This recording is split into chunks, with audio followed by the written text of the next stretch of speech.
Welcome to the Lyceum. I'm Jim McKay, the director of the museum, a board member of the Alexandria Historical Society.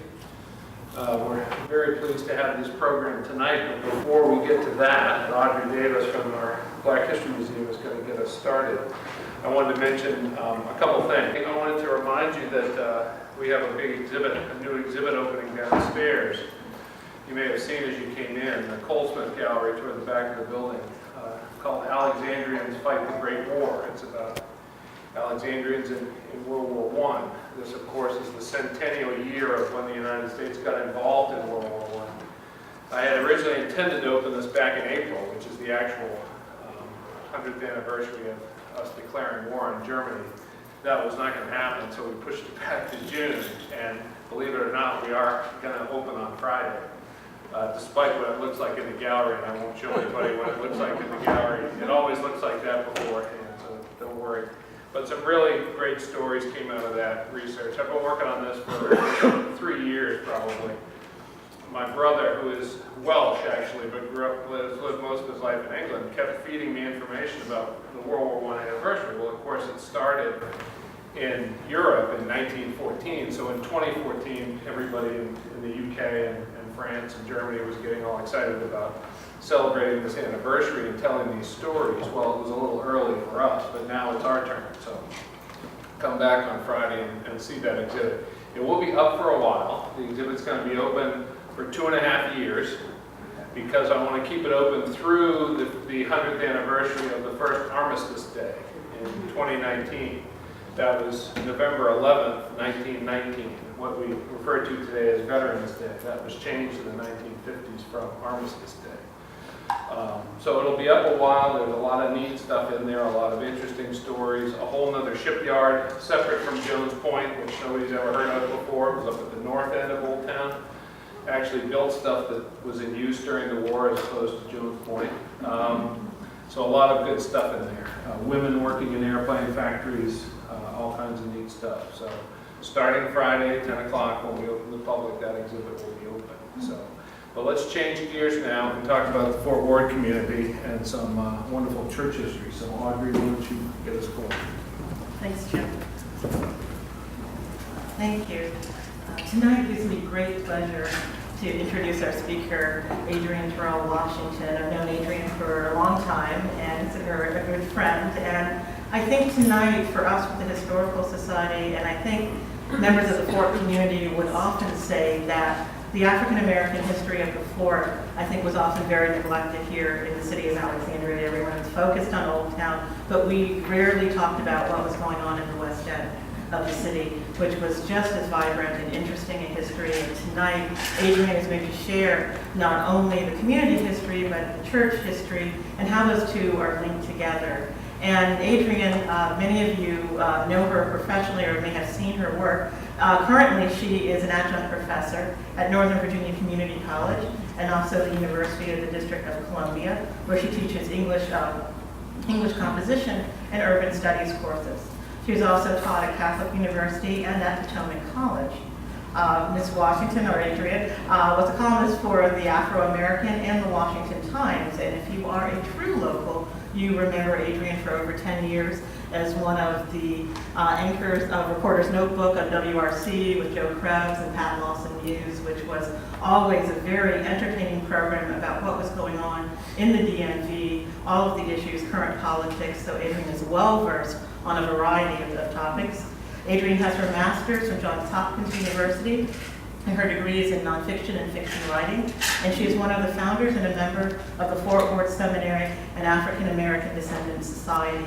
As I said, tonight she will be talking about the Fort community and the role of the church in the Fort community. And we're also pleased to announce that the city has officially hired a design firm, Design Minds, who will be handling and working on the interpretation of the Fort Ward African American history with the descendants of the Fort, and those meetings will start shortly. So I think Adrienne will also in her talk share with you what the descendants would like to see coming out of this RFP and this new interpretation plan for the Fort. So with great pleasure, I give you Adrienne Terrell Washington. Thank you.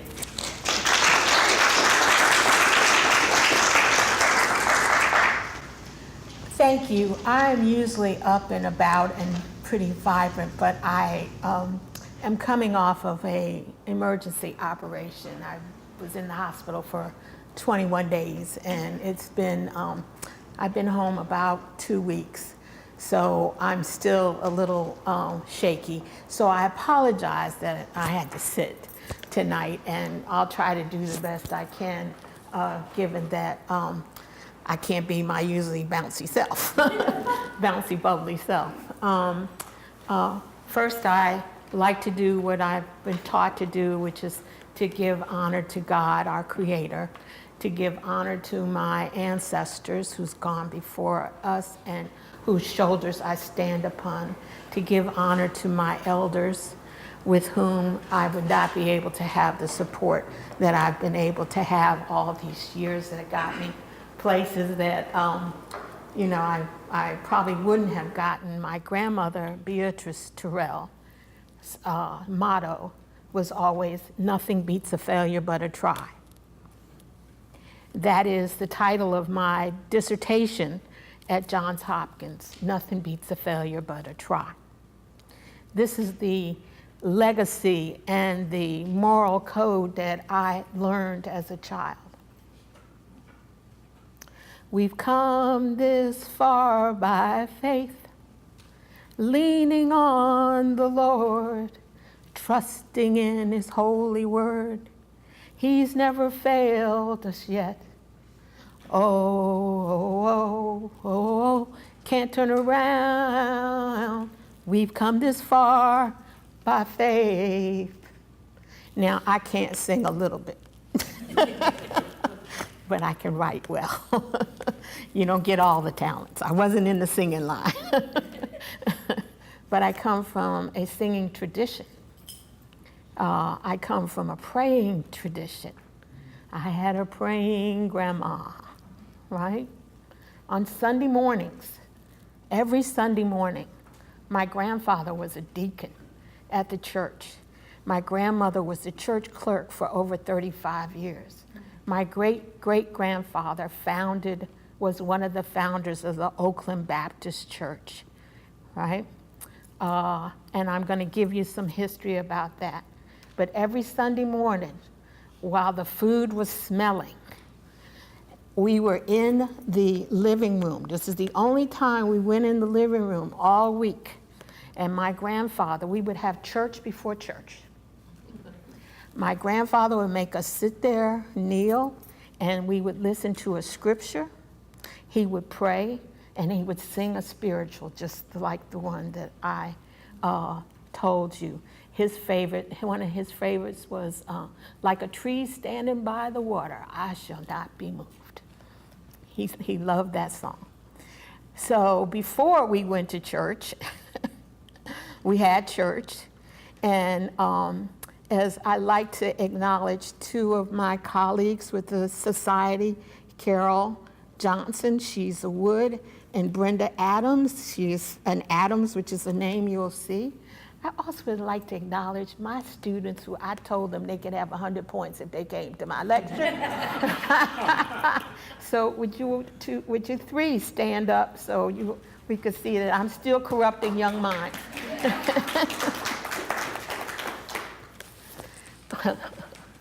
But it was a tradition in our community that the church was the center of our social life, the center of our religious life, and the center of our educational life. Because if you didn't go to church on Sunday in our community, in the Fort Worth Seminary community, you couldn't do anything else. Forget the skating rink, forget the movies, forget the swimming pool, all of that. It depended on, did you show up for Sunday school? Then we were allowed a break to go across the street to get candy at the little corner store, but we had to be back in the pews, up in the balcony, by the time the sermon started, because then that's when your name would be checked off. And if you weren't there, it would be hell to pay after church, because I didn't see you, or Miss B didn't see you, or Miss Wood didn't see you, Miss Jenny Wood, her grandmother. So Religion, again, was a very big part of our lives. One of our very first teachers was Miss Elizabeth Douglas, who has gotten a history plaque and been acknowledged by the city of Alexandria. And she was our first public speaking teacher. In our church, you had a Sunday school, and we had these little cards like this, and you had to be able, you were a big thing when you could read that Sunday school card, and then you could move up to the bigger class with the older students. But she would have a pageant every Christmas and every Easter, and we had to be able to say our pieces, which were our poems, and we had to stand there. You had to recite it. You could not read it. You had to have memorized it. And if you messed up, and your parents would try to, cuddle you and everything, she would say, no, get back, mother. Get back, father, whatever. No, they have to stand there and say their piece. So this is the kind of community that I grew up in. My Mother's Day, if somebody slipped up and did something, for example, maybe a young woman may have gotten pregnant out of wedlock, they had to apologize to the whole church, and then they had to sit on a special bench. Now, can you imagine that today? We have so many people who have kids out of wedlock today, nobody even thinks about it, right? But that's the kind of moral values that we were brought up with. Young men, if they did anything wrong, they had to apologize to the church. And you'll see that we have one case which is an example of how in the very beginning, the Board of Trustees went to this couple that the guy was having an adulterous relationship. It's a 1909 divorce case. And the church told them that they had to stop. And they didn't stop. And so you know what happened to them. They got this fellowship. It's in the record. We removed the right hand of fellowship from them. Okay? So again, that sets the stage for what I want to talk about. We've come this far by faith. In our community, we have been there for over 150 years. We have two major church denominations grew out of our community, Baptist and Episcopalian. I am a half-breed. My father was an Episcopalian. His family was Episcopalian. And VTS, Virginia Theological Seminary, and Episcopal High School are very central to our community. And half of the people in our community were Episcopalian, and the other half were Baptist. So I am a little bit of both. And heaven to me is an Episcopalian service with Baptist music. Before I start, my research assistant was Magana Kabugi, and also in this update, Carol Johnson has been very instrumental in helping me get this, pull this further together. I want to say at the outset that some of the information is oral history, some of the information is common knowledge, some of the information is from the Fort Worth History Work Group that we had. Some of it is from the Descendants Society. Some of it is from previous reports, including one by Dave Kavanaugh, I see sitting in the back, who wrote a history on the Oakland Baptist Church. And some of it comes from the compilation of the Fort Worth history, which was compiled by Dr. Krista Moon that the city has on the website that you can go there for if you want. I know you all are historians. If you want specific sightings and all of that's on the Alexandria webpage, and some of it is here. One of my references is the Hines sisters, who wrote the African American Odyssey, both volumes. So let me start here. Uh-oh. Okay. All right. Oh, I missed one.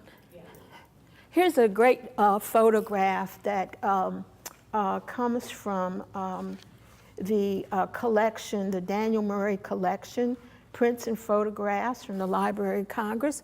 And it is their typical Sunday come to meeting, gathering in typical church.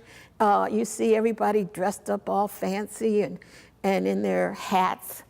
And my grandmother used to say that a lady did not go out without a hat and a gloves and matching purse and shoes. Yes, that was from her generation. And so we see how church services, people didn't just show up in shorts or something. It was something very special. And one of the things that happens during, right at the end of the Civil War is, that continues today, are the watch night services. And many African American churches today still have watch night service. And some people think that it's to bring in the new year. But the tradition starts, you know, that the Civil War was over in January 1865. And on that eve, people dressed up like this in their Sunday best, and they went, and not only were they celebrating a new year, they were celebrating freedom. Oh, freedom, oh, freedom. Before I be a slave, I be buried in my grave and go home to my Lord and be free. Freedom. That was what was important to them, and they dressed up to be free. They dressed up to go vote also when they were allowed to go vote. The Emancipation Proclamation of 1863 freed slaves in the rebel states. The 13th Amendment ended slavery throughout the U.S. After the Civil War, many blacks struggled with the question of what to do with their new citizenship. As a way of avoiding the sting of white backlash, they built their own churches, their own schools, their own communities. We can say that our community was a self-sustaining community for over 150 years. We were able to build, our ancestors built 2 schools, and we had 2 churches that are outgrowths of the community. And as I mentioned earlier, Virginia Theological Seminary and Episcopal High School both were critical to the labor in the community. VTS itself did not take on slavery. They didn't hire slaves, but what they did was rent them. They rented them from the people who lived nearby, and they were called servants, right? Slight distinction.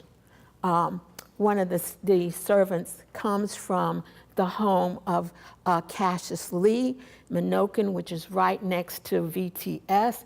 In that home in the 1870 census is my great-grandmother, Bernie McKnight Terrell, and her brother. They're listed in this. They were also listed in some of the diaries as people who were cooks or laborers at VTS. So there was a lot of interweaving between the community, the church, and the high school. If you're interested, you can look at the Blackford Diaries and the Crawford Diaries that have listed all the stuff about the servants, and even down to Blackford lists the Christmas gifts that he gives the servants on certain times. Churches were the cornerstone of the community because they were not only places of worship, but places of education and teaching people how to read the Bible. One of the first things people wanted to do was learn to read the Bible, because during slavery, it was outlawed. Blacks could not read. They would be whipped, whatever, for reading. Of course, many of them were taught underground, so to speak. But one of the first things they wanted to do was recapture their families that had been sold. And then the second thing was they wanted to learn how to read and read the Bible. We'll read the Bible first. So many churches acted as educational institutions that taught people how to read. I'm not getting the right. Okay. One such community was the Fort, which was located, which is now where Fort Ward Park is. How many of you know where Fort Ward is? Okay. Fort Ward Park was actually the community that I'm talking about. That was the north and western end of the community. Seminary, the area that's called Seminary, is at the foot of the hill, and it's where T.C. Williams High School from Quaker Lane to Chickapin over to Braddock Road. We owned all that property. At one point or another, it was all taken by eminent domain in the 60s for T.C. Williams High School. T.C. Williams High School actually has my grandparents' address. When I went to T.C. Williams High School, I was called to the principal's office frequently to get my grandmother's mail. But for purposes of the city, because it worked with Fort Ward and was dealing with Fort Ward, the emphasis is on Fort Ward, but Seminary is still, it's the families lived in both areas. And we used to talk about walking up to the fort, right, or going down the hill. So, and people lived there. Many blacks were employed at VTS and EHS. Some were women who were maids, washerwomen, and cooks. And we neglect to say many were nannies also, nurses, wet nurses, and things like that. Some of the men were hired from Charles and Prince William County in Virginia as cooks like Frederick Douglass Johnson, who later became a deacon of Oakland Baptist Church. Laborers and butlers like John H. Peters, who was the senior warden at St. Cyprian's. John H. Peters is the son of James Montgomery Peters, who was a USCT, whose initialed musket is in the Manassas Museum now. James Montgomery Peters is my great-great-grandfather. He served in the Civil War along with Carol's great-great-grandfather, who we have a picture of, who's on the brochure. You can see in his Civil War uniform, making the point that many of our forefathers fought for their own freedom. They didn't sit back and wait for somebody to free them, which is the general narrative. No, they got up and fought for themselves, and they put that fighting spirit in their offspring. Even before many of the servants were hired, slaves were rented from Mount Vernon to build VTS and EHS, because many of the slaves came from Mount Vernon, and the Washington relatives sent their slaves up to do some of the building. If you see this little white building here, it is believed that that is the Chapel of the Good Shepherd, which was built around the 1890s. Many of the black families are believed to have worshiped at Episcopal churches and been taught by Episcopalian students, mainly because of the proximity to the seminary. At VTS, as Dr. Pritchard and I had a joint lecture about 2 years ago, and he centered on the fact, and I thought it was very interesting, about how they had an ongoing battle up at the VTS about slavery and about whether or not they should preach to the contraband and to the people in the area. At one point, a bunch of the northern students got up and just left the school because the fight was so it became violent. One student in particular was actually beat up because he kept going to have like Sunday school services and stuff with the people at Fort Ward. But in the kindness of some people, they got together and built what they call the Good Shepherd Chapel. And one of the people who contributed to the Chapel of the Good Shepherd was the family that owned Vaucluse on Quaker Lane. still there on Quaker Lane. They were art patrons, and I believe her husband was he was with the Corcoran, I believe, with the Corcoran Gallery of Art. Dave is there. Dave, is that right? Okay. I can't think of their names right off. Yeah, okay, but Vaucluse is still on Quaker Lane when you're kind of going down the hill from Janie's Lane, and they own that. And so they helped to generate money for Good Shepherd, and they had about 50 to 75 blacks who came to the little church. Now, some people believe, and we're not sure, and I can't tell from where it is. You know the little post office? Yeah. The little white post office?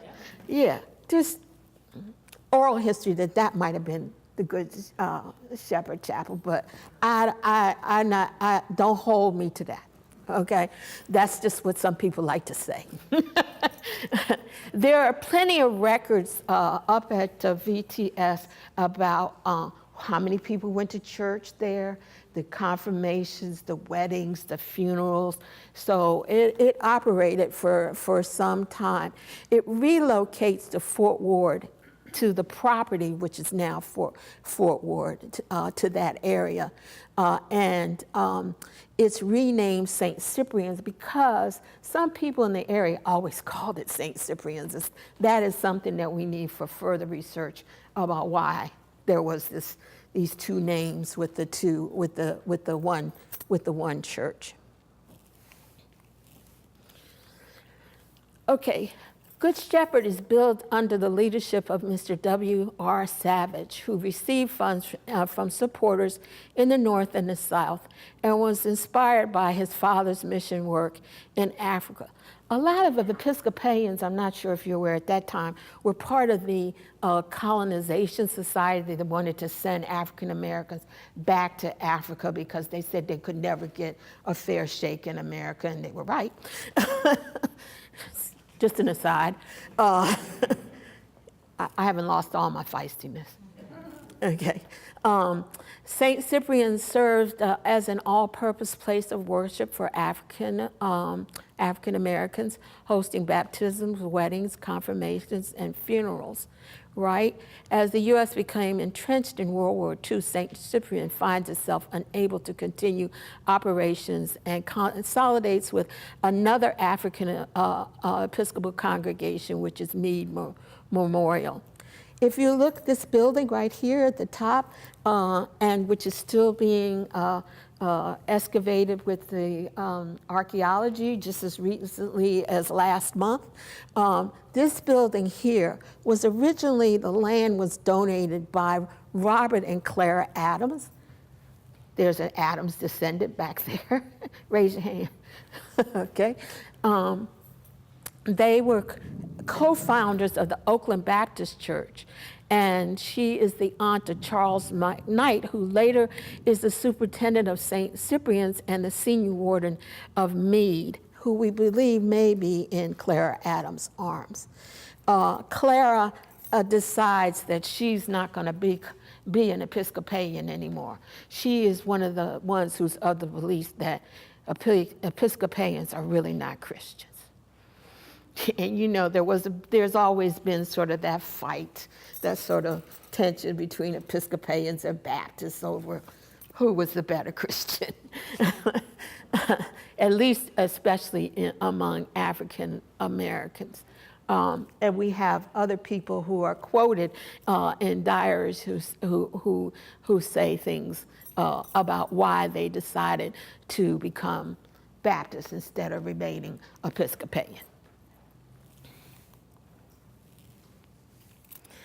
Okay, here are perceptions of Black Episcopalians. These are African American faculty members of St. Augustine's College, which became the big sort of college for African Americans, especially one to go into the ministry. and it was supported by African American Episcopalian churches.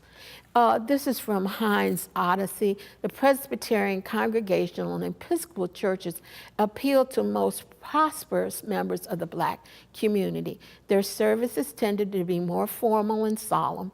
Black people who had been freed before the Civil War were usually affiliated with these congregations and remained so after the conflict. Well-to-do free Black people in Charleston organized St. Mark's Protestant Episcopal Church, where they separated from the white Episcopal Church. But they retained their white minister, Joseph Seabrook, as a rector. Poorer Black people of darker complexion found a church like St. Mark's unappealing. Fairly or not, most African Americans identified Black Episcopalians with wealth and privilege. Many Black Episcopalians traced their heritage to free Black families before the Civil War. By 1903, approximately 15,000 members of the Black Episcopal parishes worshiped in Richmond, Raleigh, Charleston, and other cities in the North and South. This is where we have a big fissure in the Black community. A lot of people in the Black community, by the turn of the century, most were Baptist. And the reason why many became Baptist is because they had more autonomy. There wasn't that hierarchy. They didn't have to report to another church or to a larger organization. They had a lot of freedom to create their own leadership. Women were very active in the church, and we had church mothers and things like that. The women were able to become deaconesses, or the men were deacons. And so they were able to sort of chart their own course. And it was a way to feel liberated from whites for the first time in their lives, because they could just create their own organization and move from there. I wanted to say a little more about that. The other thing that happens is in 1889, which is about the same time that Oakland Baptist Church is founded, is when the Episcopalians decided officially in their constitution to separate from Black churches, Black congregations. They also took away the power from Black ministers, and the missions were downgraded. So this was something that was seen as a direct offense at African Americans, and that's another reason why groups of them fled the Episcopalian Church after this ruling.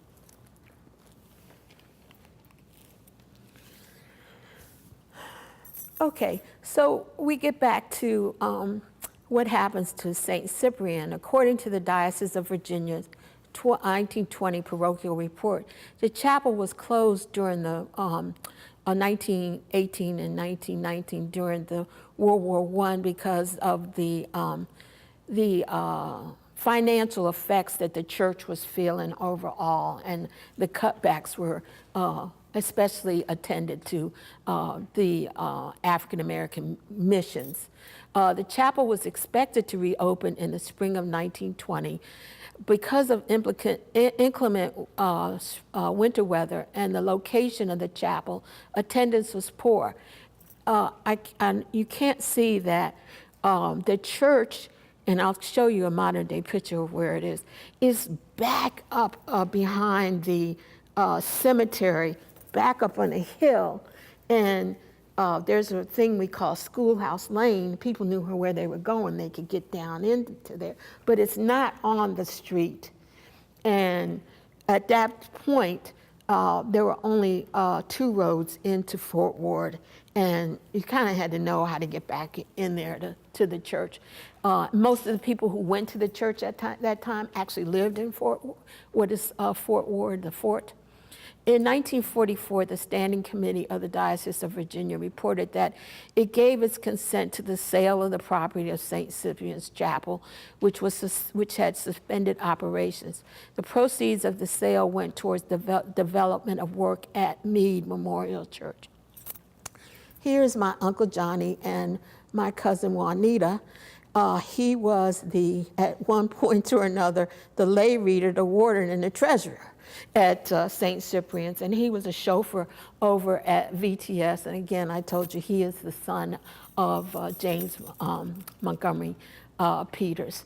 The building, let me show you. The building that St. Cyprian's occupies, I told you that Clarence Adams gave the land to Fairfax County, because Fort Ward was actually Fairfax County, because this was before the city annexed it. So when Fairfax County was going to sell it, because they closed that school and built another school further down where T.C. Williams is today, the diocese bought the building for the purposes of a church, and that is what St. Cyprian's is.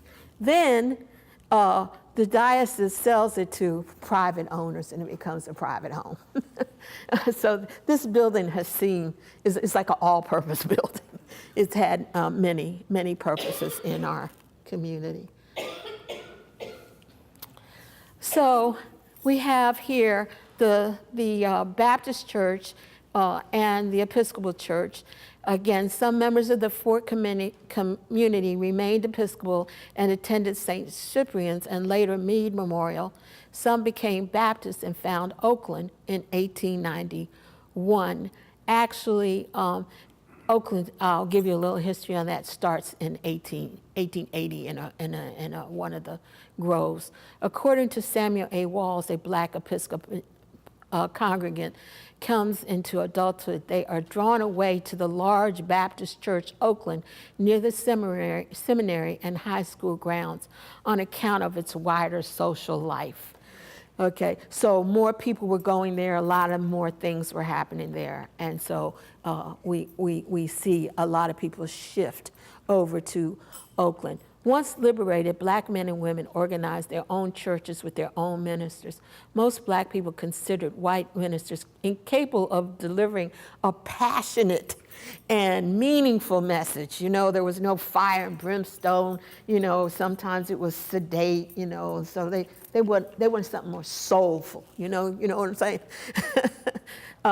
Nancy Williams recalled old white preachers used to talk with their tongues without saying nothing. But Jesus told us slaves to talk with our hearts. So this is also from the Hines book. During the Reconstruction period, the diocese votes to segregate its congregations and eliminate the authority of its black leadership. This encourages black parishioners to split to other denominations. In 1890, the South had more black Baptists than all other denominations combined. Baptist congregations were more independent and less supervision by church hierarchy and other denominations. Also, as I said, they encouraged more emotional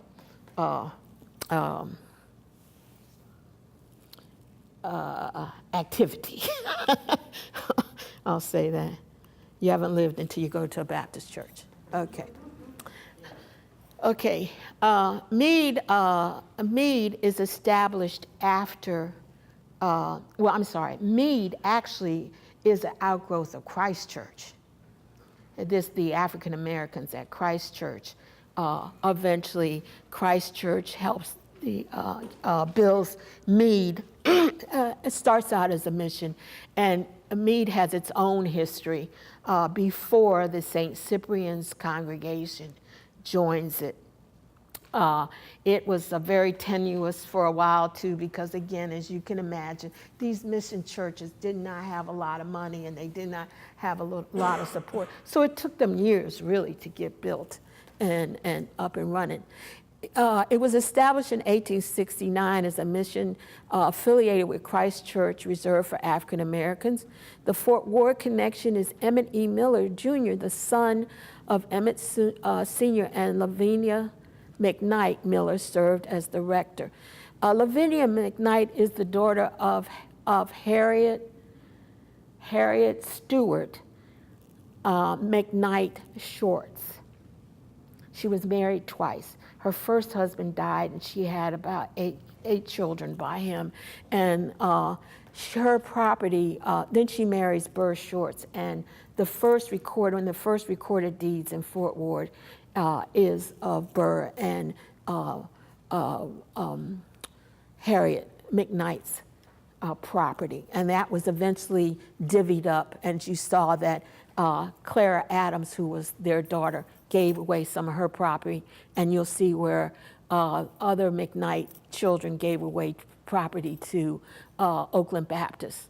By 1930, Reverend Miller was the rector of the St. Stephen's Church in Petersburg, Virginia, and took an added responsibility as warden of the Bishop Payne Divinity School, which is the only school that, if you were African American, you could go to become an Episcopal priest.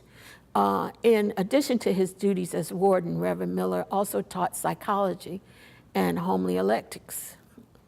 He remained as Bishop Payne until his death in 1836. But Bishop Miller, because of his affiliation with Fort Ward, would from time to time go to preach at St. Cyprian's, and he would go to Meade, and he still kept his hand in there.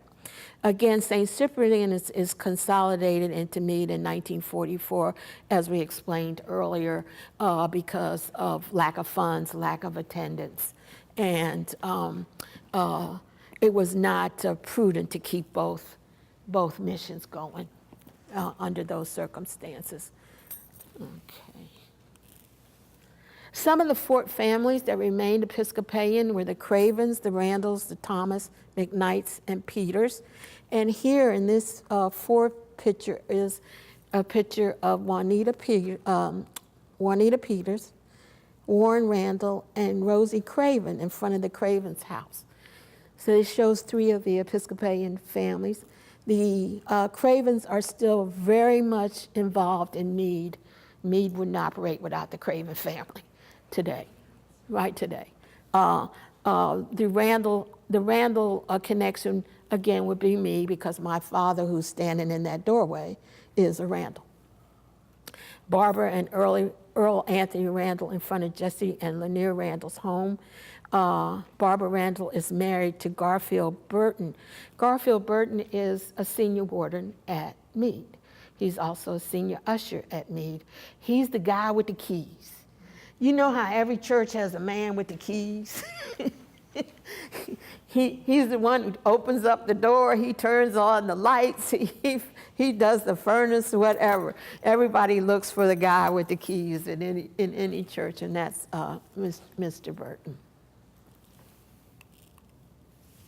Now, we move to the founding of Oakland Baptist Church, which is the other denomination that becomes the bigger denomination, of course, in the community, and is still in the community, right on the corner of King Street, Braddock Road, and, well, kind of Quaker Lane. Lexus's dealership is between. It's in the way. We were there first. But it's still there.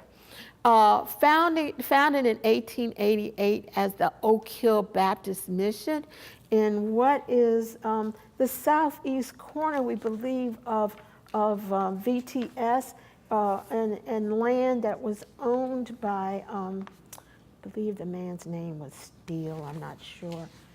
Green, I'm sorry, a family named Green. It's founded by William Carpenter, Brooke Johnson. Brooke Johnson eventually gave some of his land to the church that you see that's still standing. John William Terrell, again a relative of mine. John Wesley Casey, the Casey family are still very active at Oakland, and John Wesley Casey was one of the first heads of the deacon board, and he's one of the ones who's quoted as saying, people don't act right, they gotta go. I'm paraphrasing. but he was a taskmaster. He was known as a tough guy. Maggie Hall, Smith Wanzer, Daniel Sims, Nancy Shepard, Harriet Shorts, who I told you earlier was Harriet McKnight Shorts, Molly Nelson. Molly Nelson was a midwife. And I wish I had the picture of Molly Nelson, because she's quite a striking figure. But she was known for that. And Matilda and William Wood, again, the Wood family is instrumental in education, giving their land for school, their founders helping with the church. And again, our community is on Woods Lane and is now Woods Place or Woods Avenue. So that tells you how important the Wood family is to our community. The church became officially recognized in 1891, and it's still at 3408 King Street. And then here's a picture of Pastor Howard Barnes, Reverend Samuel Moore, and the men of Oakland rebuilding the church after a great fire in 1931. Miss Elizabeth, who was our great historian, said the men would come down from VTS on their lunch hour and work on the church. Eat their lunch and everything else. They'd work on the weekends, everything to rebuild the church with their own hands. And here's a picture of them doing so. Again, self-sustaining community, the three pillars we were taught: faith, school, and work. Those are the things that were instilled in all of us. Another reason why some members of the Fort community might have left the Episcopal Church to join Oakland was the self-autonomy. It was easier to set laws for the community. Again, they set the moral standard. The church was like the court. And I mentioned to you earlier this 1909 Bailey versus Bailey divorce case, when, according to Deacon John Wesley Casey, who testified at the case, as we called her before the church board, and as we have a board there to call up such things before them, and she said she was not going to stop having an affair with this guy, right? And he said he was not going to stop, right? No, he basically says, not your business who I'm with. And she says, you can't tell me who comes in my house. So they said, okay. So under these circumstances, we expelled them from the church. So the church, again, as I say, set the standard. And it's such a small community. Everybody knew everybody. You couldn't get away with doing anything. One of the things I like to tell people about how I wanted to hitchhike to the pool with the boys one day on King Street. My cousins, I'm with my cousins, okay? It's not like I'm with some strange boys. I'm with my cousins. I'm hitchhiking on King Street to go to the pool on a hot Sunday afternoon, maybe it was Saturday, I don't know, one afternoon. And Miss Belk said to me, Adrienne, does Miss B know you hitchhiking with those boys? And I was like, oh, yeah, right. When I got home, Miss B already knew that I had been hitchhiking with those boys, and trust me, it wasn't pleasant. But we need that today. We don't have that today. So some of the families that remain Baptist, and if you can see, that's the cornerstone of the church. That's still there, and there is a little plaque also on the church that lists the founders that are still, you can go there and see that today. Johnson, Lewis, Adams, Terrell, Wanzer, and McKnight. This is J.W. Terrell and Bernie McKnight Terrell. Okay, so some people say I look like her, but I don't know. But that's my great-grandmother.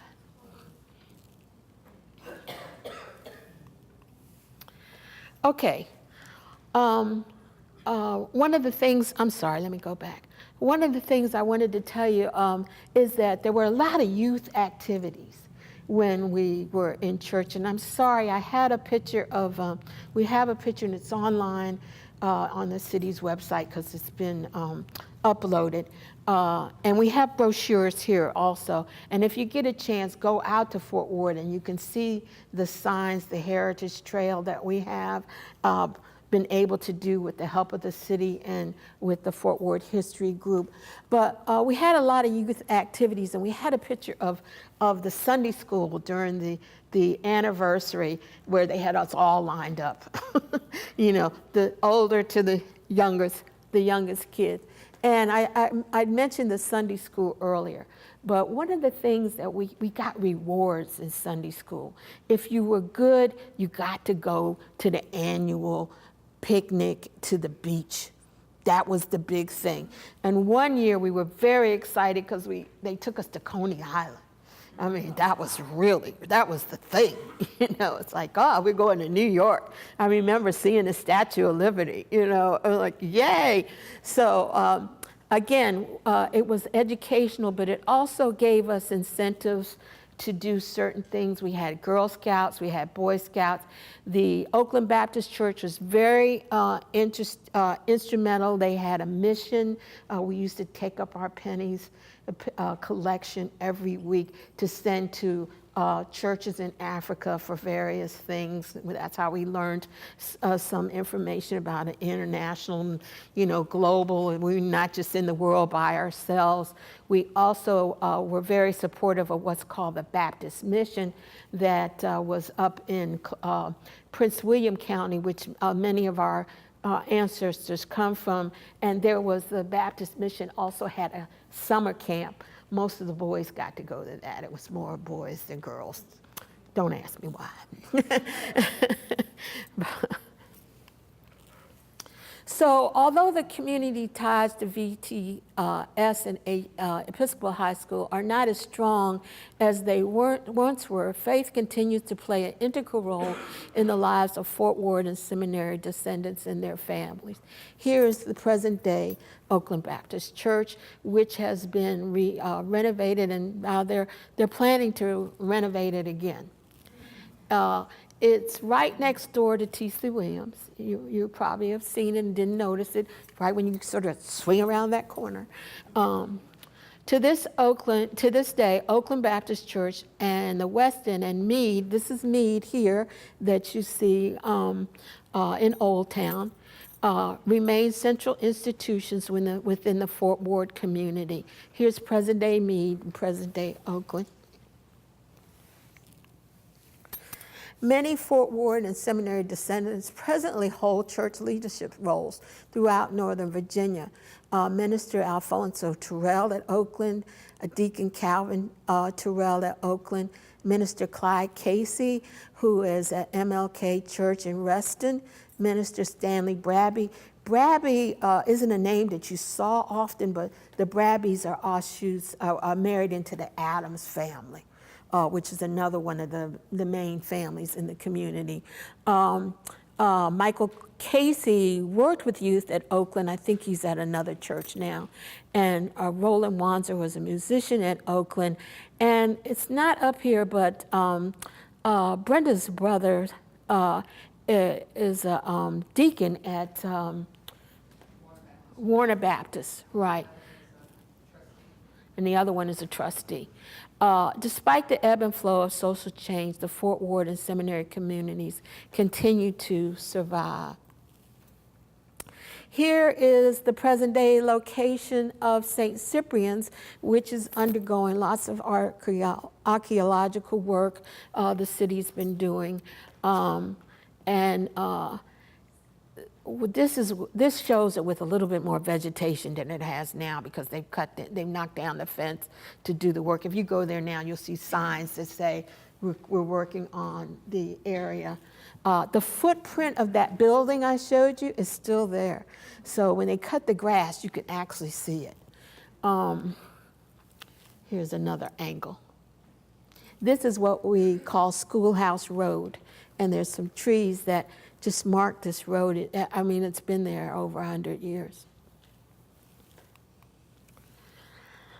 One of our missions as the Descendants Society, we started out with finding out that the grave of Clara Adams had been desecrated by the city by putting lots of yard material and tools, and it just was in a very bad shape, and they were misusing it. And that started our Descendant Society, because we wanted not only to restore Clara Adams' grave, we knew from oral history, George Craven said to me, we were poor and buried our people in the yard. We know that Fort Ward has unmarked graves in it. Given the community that is now, the park is 33 acres currently. The community was a little bit wider than that, but we know that there are people who, that it's sacred ground. Over the 8 or 9, I don't know, it feels like 10 years, it feels forever, Dave, since we started, they have found 44 graves in various places. We can continue, one of our hopes is that we can get the city to continue to find the unmarked graves. We are not unrealistic. We know that we'll never find all those graves, and we certainly won't be able to put names to those missing relatives of ours. But we say, what Fort Ward means to us is blood, life, and land. It models faith and morality. It conveys endurance and excellence. It speaks of our struggle, but it trumpets our survival. And with that, I'd like to end this portion, I believe, of this portion of the talk.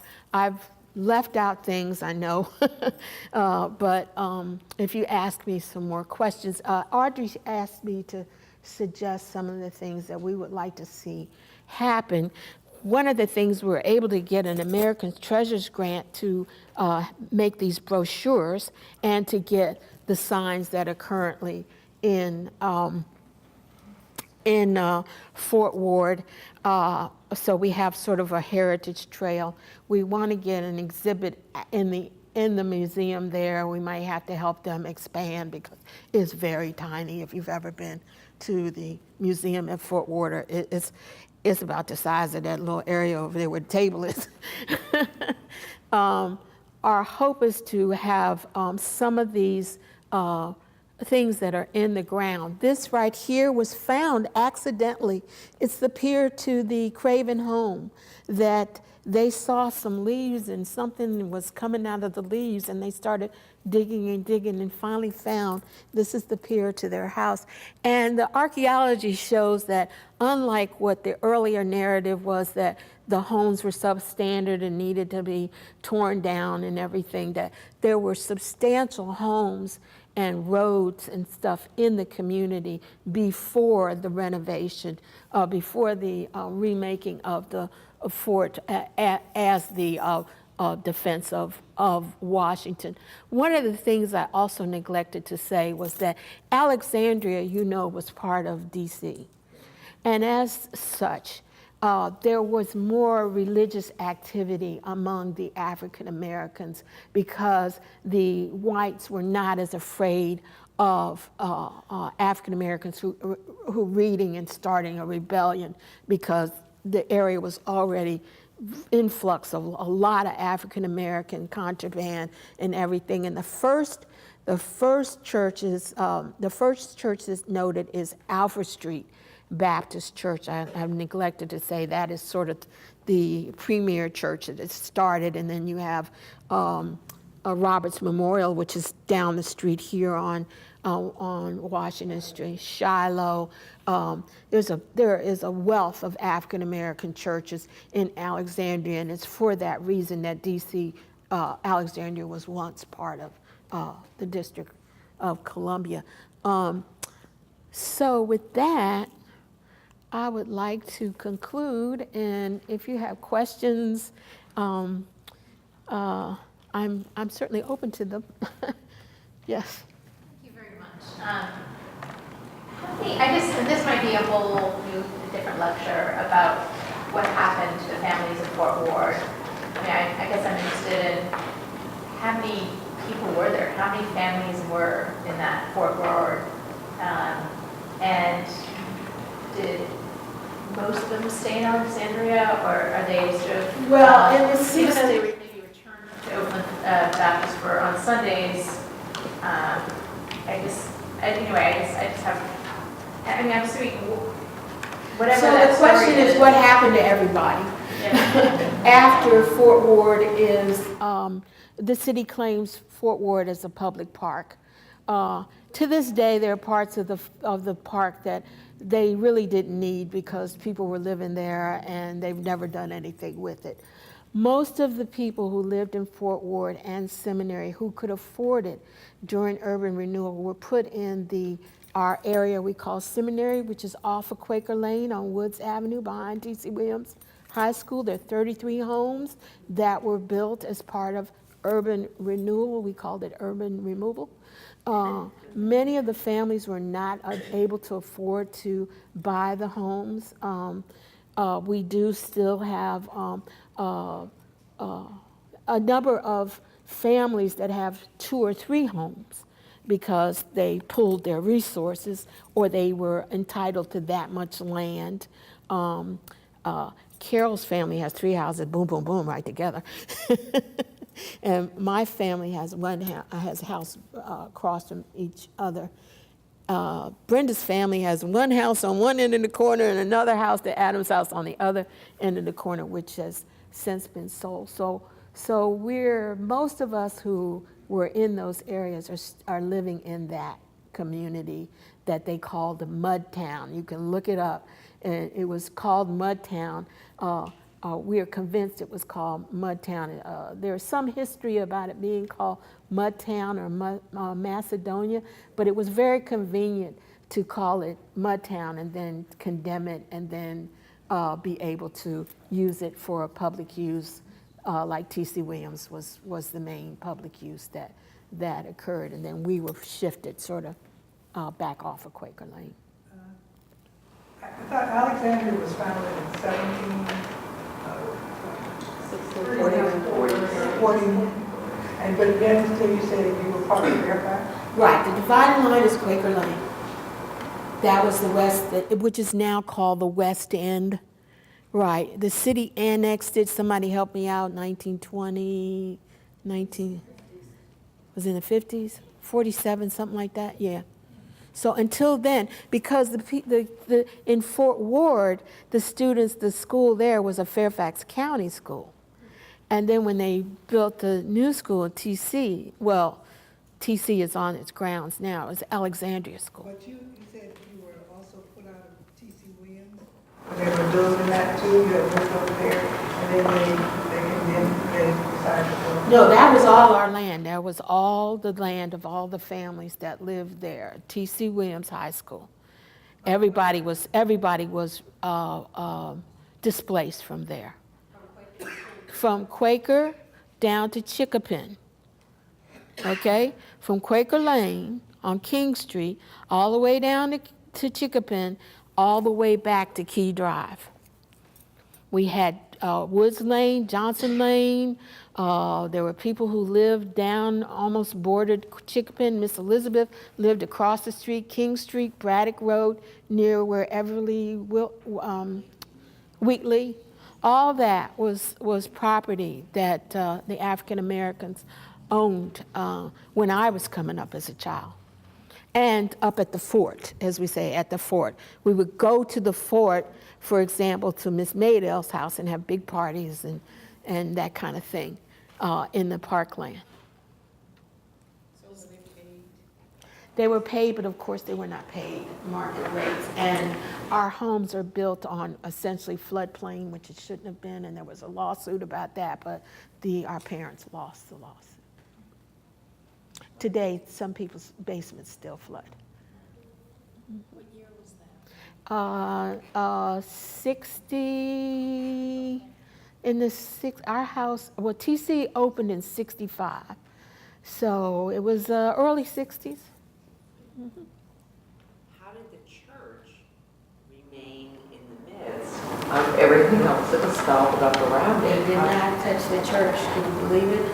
But in this last renovation, the church lost its parking lot.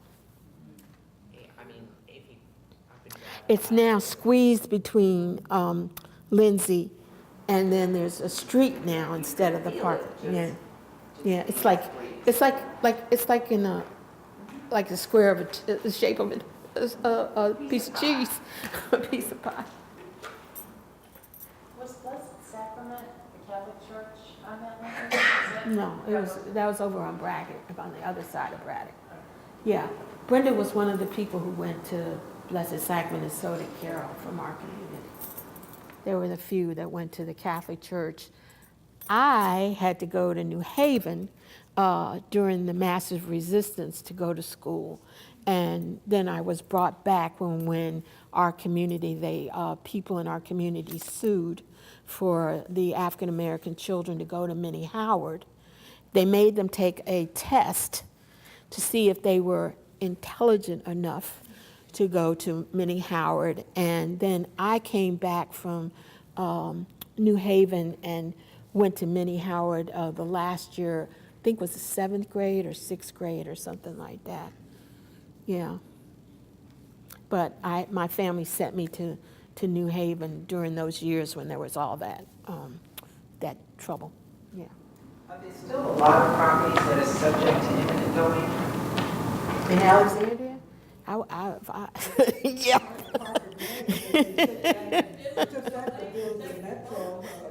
I don't think the elected officials in Alexandria haven't met a piece of land they like to update. Yeah. But, it's supposed to be for the greater good. Right now, we are having, should I talk about the lights? Right now, our community is always been encroached on over the years. King Street, Miss Elizabeth liked to say, the city of Alexandria took our land 3 times, didn't give us a dime. She used to say that all the time. And one of the things with the highway, and the school, of course, was a big thing. And now there was a covenant where we were not supposed to have parking, and we weren't supposed to have lights. We were supposed to be able to have a nice community, not encroached on. And now the school wants to put up lights for night games, which what they're saying is they want to put up lights for night games, but the recreation department in the city would be able to use the stadium 365 nights a year. So this is why we say this is more than about football games. Who's against football games? Nobody. Nobody's against football games. You could put up with, 6 nights of football game. We put up with track meets every Saturday. Okay, so that's not the issue for us. The issue is concerts, all kinds of sport leagues. This is what is going to happen once they not yet. Yes. I think I've gotten myself confused. Up at the area where Fort Ward is now, I know there were 2 cemeteries, there was Schoolhouse Lane.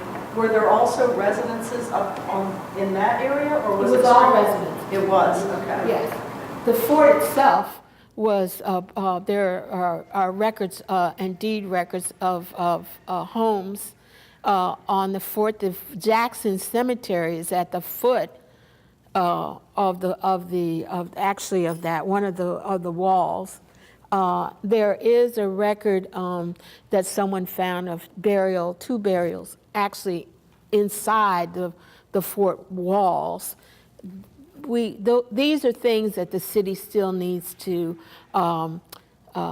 check out, but it's all dependent on money.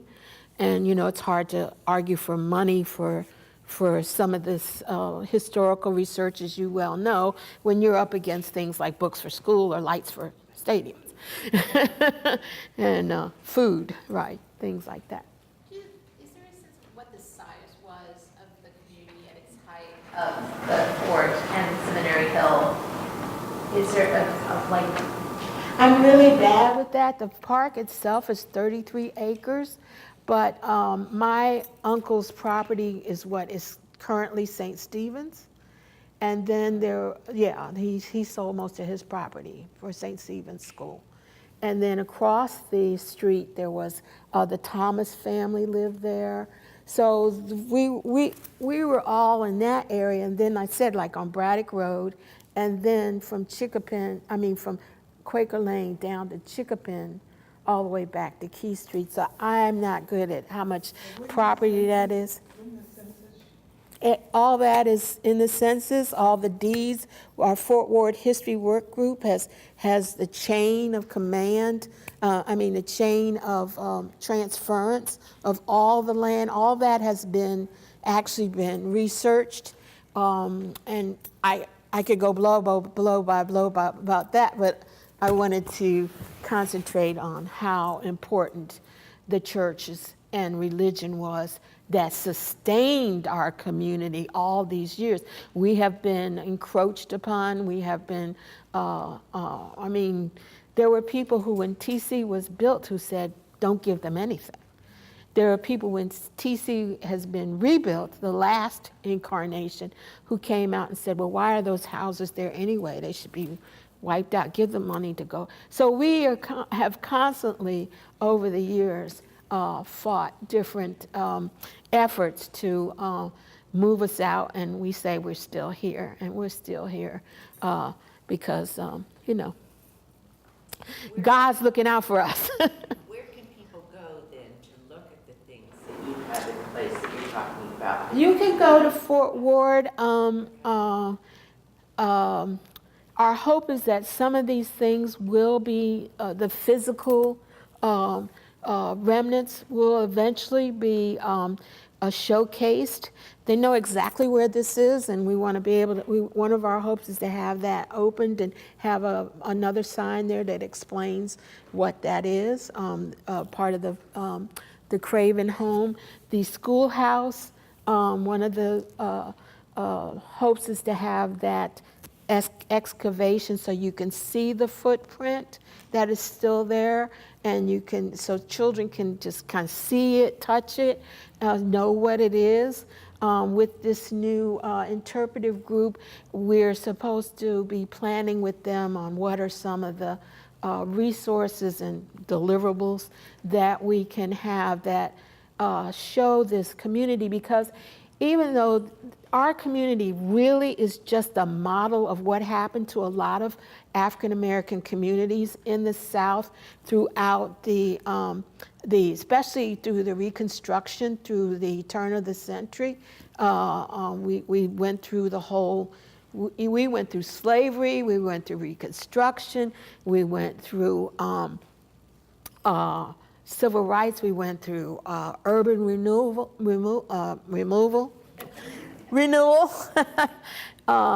and we're still there. Our ancestors at Fort Ward, there's a list. In 1867 were the first black men who dressed up and went and voted in Alexandria. When the 1867, I'm very proud of that fact. I'm very proud that Oakland is still standing after all this time, that I can go to meet, and there are people that I'm related to after all this time. And these people have made some significant contributions that in some ways kept the West End,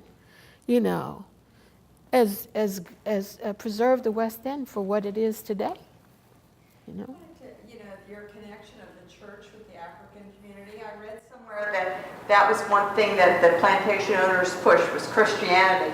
But the church, the African American churches, was one place where Africans could congregate without any interference, which is why you had so many leaders come out of there, like Martin Luther King, etc., because they were able to get educated, like you said, without interference. So that was the connection, why the church was so strong in communities. Right, but remember, that's after Reconstruction. It's because in the beginning, most African Americans were put in certain places in a white church. They weren't intermingled.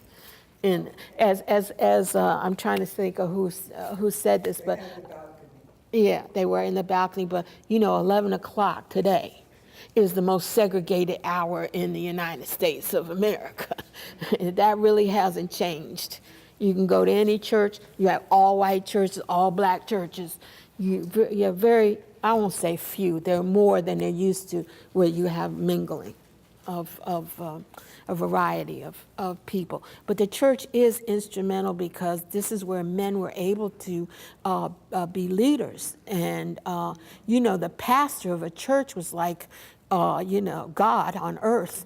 His word was the word. A lot of the women would vie to see whose house the pastor would come to after church for dinner. It was a big thing.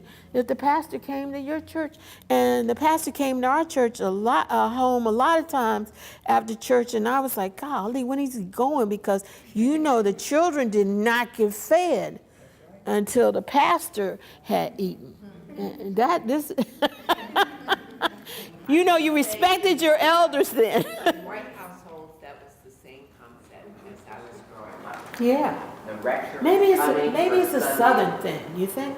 Yeah, I don't know, but it was just the rector was But coming. the term the first lady The first lady was the preacher's wife. was the preacher's wife. And when they say the first lady, you knew it was the preacher's wife. Right, You got and you first. gave her deference.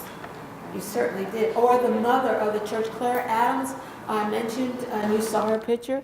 Clara Adams was the first church mother at Oakland. So just take one more question. I'm looking at Audrey. One more question. One last question? Okay. How many people are in the Oakland Baptist Church now? Is that where you go? I actually, when I go, I go to Meade. Yeah. I wanted to do something that was my father's side of the family, even though everything that happens in my family happens at Oakland, and I'm at Oakland. So I go between both. But Oakland, like most churches, is changing because the communities are changing. Our communities are changing. The older people are dying. New people are coming in. They don't have the same affinity or don't have the history. Oakland does have like a history wall in its basement, but the new pastor is not as involved in the history as he used to. Yeah, he's not necessarily a local force, but Oakland does bring in a lot of people outside of the area. So they come in from Maryland and from Washington. Right. They have members in their congregation. I don't have a good sense of the number, but they do have, the size of the church fits the congregation, I guess is probably the best way to answer that. But it's not as the way it used to be coming up, as it was so local. It was, this community here and that community, maybe a few people from downtown. Right now, it's a much wider depth and breadth of the DMV that actually come and make up Oakland. My cousin, the one Alfonso Terrell, likes to say, even to this day, that everybody in Fort Ward and seminaries doesn't have the same last name, but we all related. Thank you so much.